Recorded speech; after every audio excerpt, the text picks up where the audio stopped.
እና ሕፃናቱ ሲዘምሩ ሕፃናቱን ገፍትረው ወደ እሳቱ የጣሉ ወታደሮች ግን የእሳቱ ወላፈን በላቸውና አከሰላቸው፣ አመድ አደረጋቸው። አመፀኞችን የሚበላ የሚባላ እሳት እግዚአብሔር ስሙ የተመሰገነ ይሁን። እልል ብላችሁ አመስግኑ። መጽሐፍ እሳት በላኢ ለአማጽያን ደግሞ ርቱዓነ ልብን የሚያበስላቸው ልባውያን እንዲሆኑ የሚያደርጋቸው ጭምቶች እንዲሆኑ የሚያደርጋቸው ከምድር አልፎ የሰማዩ ምስጢር እንዲገለጥላቸው ብርሃን የሚሆንላቸው አመፀኞችን ግን የሚበላቸው እሳት አንተ እግዚአብሔር አምላካችን መድኃኒታችን ኢየሱስ ክርስቶስ ሆይ ስምህ የተመሰገነ እያሉ እነሱ በእሳት ውስጥ እንደ መቅደስ ሆኖላቸው እልል እያሉ አመሰገኑ። ደግሞ አምላካቸውን እግዚአብሔርን ክደው ለባዕድ ነገር የሰገዱቱ አምላክን የሚያምኑት ደግሞ ወደ እሳት ሊጥሉ የተዘጋጁቱ በላቸው። በዙሪያ የነበሩ ሁሉ የእሳት ወላፈን በላቸው። ከዛ እሱ ናቡከደነፆር ሰገነት ላይ ከፍ ብሎ ሲያይ ይህንን ካደረገ እሳቱን ሸሽቶ ፈቀቅ ብሎ ናቡከደነፆር የሚባለው ከፍ ብሎ ሲያይ ውስጥ ለካ አራተኛ ሌላ ሰው አየ ከሕፃናቱ ከሦስቱ ጋር። እሱም አምላክን የሚመስል ፊቱ እጅግ የሚያንጸባርቅ ፊቱ እጅግ የሚያበራ ሌላ አራተኛ ሰው አየና እኛ ትላንት ወደ እሳቱ የጣልናቸው ስንት ሰዎች ስንት ሕፃናት ነበሩ? 3 ነበሩ።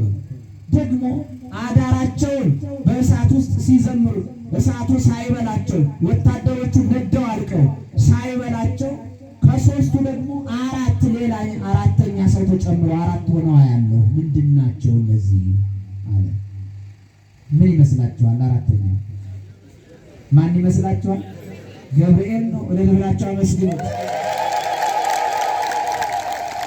እነዚህ ሕፃናት ሊያስተምሩን ነው ዛሬ የቆሙት። ቆሙ። እሺ፣ እግዚአብሔር ይቆምላችሁ፣ ፍጻሜ ዘመናችሁን ያሳምርላችሁ።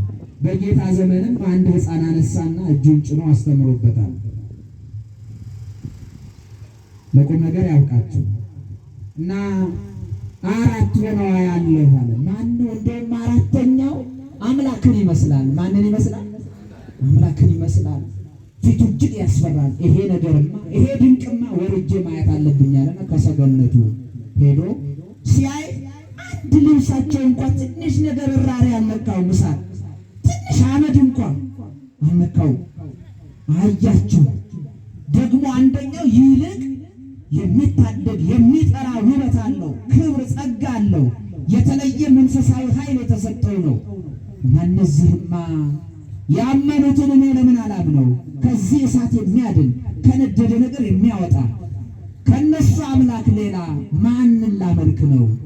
ያቆምኩት ምስል ከሆነ ይኸው ሊያድነን አልቻለም። ወታደሮችን በላብኝ። ሕፃናት አናንያ፣ አዛርያ፣ ሚሳኤል። አራተኛው ደግሞ አንተ ማነ? የእግዚአብሔር መልአክ የምትመስል እግዚአብሔርን የምትመስል እኔ በእናንተ አምላክ አምናለሁ፣ ኑ ከእሳቱ ውጡ አላቸው። ወላችሁ እግዚአብሔርን አመስግኑ። ከእሳቱ ምን በሉ? እኔ ጥያችሁ ነበረ፣ እኔ ገፍትሬ እሳት እንዲበላችሁ አድርጌ ነበረ። ግን አምላካችሁ ከእሳት የሚታደግ ነው። እኔንም እንዲያወጣኝ ከገባሁበት ነበልባል፣ ከገባሁበት ሞት፣ ከገባሁበት ባዕድ ነገር እንዲያወጣኝ ጸልዩልኝ፣ ኑ ውጡ አላቸው። እነሱ አንድ ነገር ሳይበላቸው ከእሳቱ ቱር እያሉ ወጡ። እግዚአብሔር ስሙ የተመሰገነ ይሁን።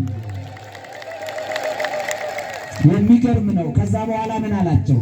ካሁን በኋላ አለ ንጉሡ አዋጅን በአዋጅ ሲቀይር፣ ካሁን በኋላ በግዛቴ ሁሉ የምትኖር ወንድም ሴትም ሽማግሌም ሕፃንም ሹመኛም ማንኛውም ሰው በግዛቴ የእነዚህን ሕፃናት አምላክ የማያመልክ ሰው ከፍ ብዬ አንገቱን ዝቅ ብዬ ደግሞ ባቱን እቆርጠዋለሁ። አዋጁን በአዋጅ ቀይሬአለሁ።